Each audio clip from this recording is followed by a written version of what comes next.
Magandang araw kaibigan! Tuloy po kayo sa Felicidad's Channel. Sa mga kwento ng buhay at pag-ibig na hinalukay sa natatagong baul ni Felicidad. Pero bago po tayo magpatuloy, huwag niyo pong kalilimutan na i-like ang video, i-subscribe ang channel, at i-click ang notification bell para lagi kayong updated sa mga parating pa na upload.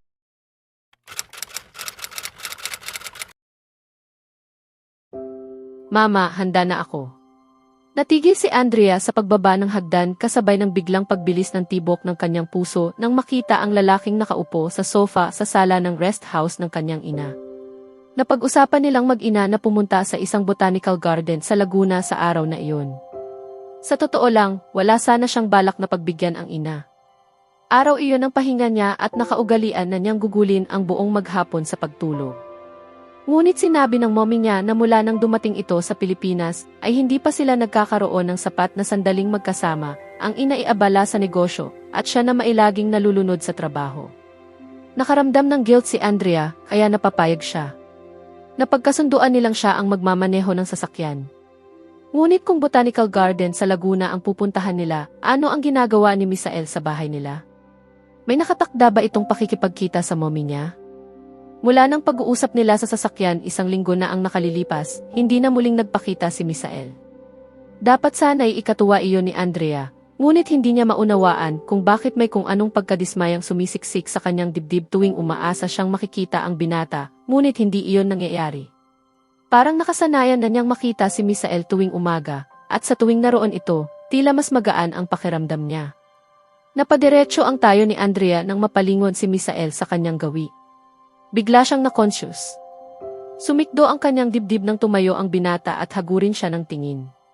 Umaasa siyang hindi lamang iyon guni-guni na may bahid ng paghanga sa mga mata nito. Magandang umaga, formal at magalang na bati ni Misael, bahagyang yumuko pa. Bakit ba sa paningin niya ay parang prinsipe ito, kahit simple lamang ang suot, isang puting long sleeve polo na pinatungan ng itim na coat, maong na pantalon at kulay pilak na sapatos. Matalino ang dating kaswal at hindi maikakailang kaakit-akit. Pinili niyang itago ang nararamdaman sa pamamagitan ng mataray na tono. Ano nang ginagawa mo rito? Tanong niya, pilit pinapakalma ang mabilis na tibok ng dibdib. Handa ka na ba? Tanong ng mommy ni Andrea na biglang sumulpot mula sa kusina. Habang nag-aayos si Andrea ay nagpaalam itong iinom lamang ng tubig. Bumaling ito kay Misael. Misael, ikinatutuwa kong narito ka na. Magandang umaga po, madam, magalang na bati ng binata. Ano nang ginagawa niya rito, mama? Prangkang tanong ni Andrea. Naninitang tiningnan siya ng ina. Tumawag siya kaninang umaga. Gusto niyang makausap ako tungkol sa negosyo ng tiyuhin niya. Sinabi niyang mahalaga, kaya isinama ko na siya. Mahalaga ang oras ko. Iyon pala, negosyo. Hindi niya alam kung bakit may kirot ng pagkadismaya siyang naramdaman. Kung ganon, kayo na lang ang umalis. Hindi na ako sasama, sabi niya, sabay halukip-kip. Humingi ng paumanhin ang kanyang ina kay Misael sa pamamagitan ng tingin. Misael, maaari mo ba kaming bigyan ng sandali?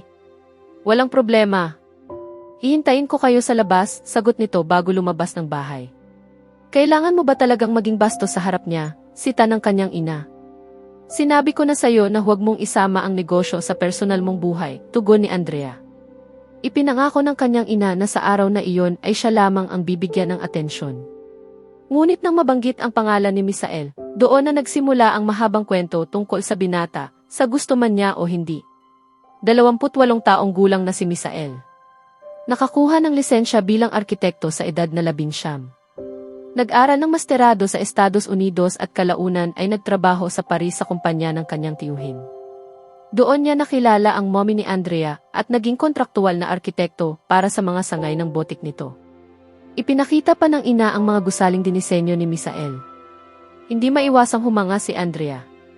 Talagang kakaiba ang mga gawa ng binata, may sariling identidad at karakter. Noon lamang niya nakita ang mga sangay ng botik ng kanyang ina, ni minsan ay hindi pa siya nakapunta roon. At hindi na siya magtataka kung bakit ganoon na lamang ang paghanga ng mommy niya kay Misael. Bihira ang lalaking tulad nito.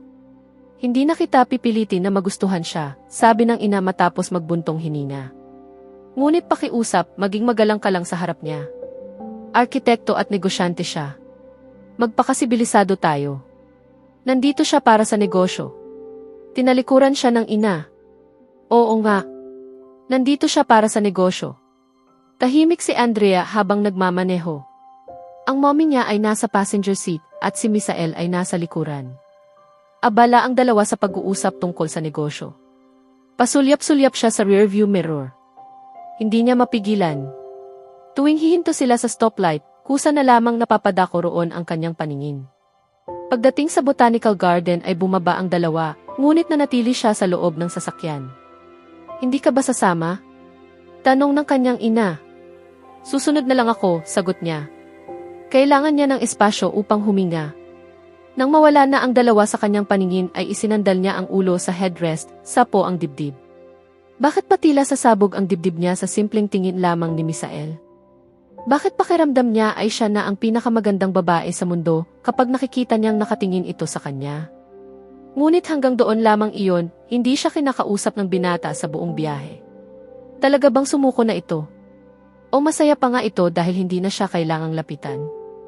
Hay nako, inis niyang bulong.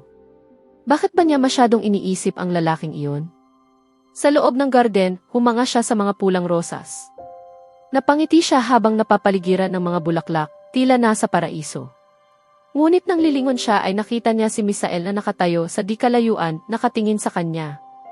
Lumapit ito at kumuha ng isang pulang rosas na ganap na namukadkad, saka iniabot sa kanya. Alam mo ba ang ibig sabihin ng pagbibigay ng ganitong bulaklak? Tanong niya. Nagkibit balikat si Misael. Hindi ako romantikong tao. Ngunit ito ang unang pagkakataong nakita kitang ngumiti. Mas maganda ka pa sa mga bulaklak dito kapag nakangiti ka. Namula ang kanyang pisngi. Ang ngiti ang pinakamagandang palamuti ng isang babae, dagdag ng binata. At maniwala ka, may lalaking handang magbigay ng bulaklak araw-araw, makita lang ang ngiting iyon. Walang malay na tinanggap ni Andrea ang rosas. Misael, tawag niya. Tungkol sa blind date. Hindi mo kailangang mag-alala, sabi nito. Hindi naman kita pinipilit. Hindi, putol niya. Lumapit siya. Gusto kitang tulungan. Kakausapin ko si mommy tungkol sa pamumuhunan. Pasasalamat ko iyon sa pagtatanggol mo sa akin noon. Nakangiti siyang tumingin sa kanya. Pangako, kakausapin ko siya. Bukas na bukas, maririnig mo na lang ang mommy ko na papayag siyang mag-invest. Nagulat si Misael bago ngumiti. Hindi mo kailangang gawin iyon. Ngunit salamat, aking sinta, sabi nito bago maglakad palayo. Ikalawang beses na niyang tinawag siyang ganoon. Nang makarating siya sa sasakyan, sinabi ng kanyang ina na nauna nang umalis si Misael dahil may mahalaga itong aasikasuhin. Pilit niyang itinago ang pagkadismaya habang tinitingnan ang pulang rosa sa dashboard. Pag-uwi, ipinaalam ng kanyang ina na kailangan nitong bumalik agad sa Pransya dahil sa emergency. Hindi na niya ito nakausap tungkol kay Misael. Nang maisara ang pinto, napaupo si Andrea, tulala. Ngayon, ano na? Paano niya sasabihin iyon kay Misael? Para siyang nahulog sa sariling pangako. Sa susunod na kabanata, masusubok ang damdamin ni Andrea nang mapagtanto niyang hindi na ganoon kadaling bawiin ang mga salitang kanyang binitiwan. Samantala, gagawa si Misael ng isang hakbang na maglalapit o tuluyang maglalayo sa kanilang dalawa. Kaya abangan natin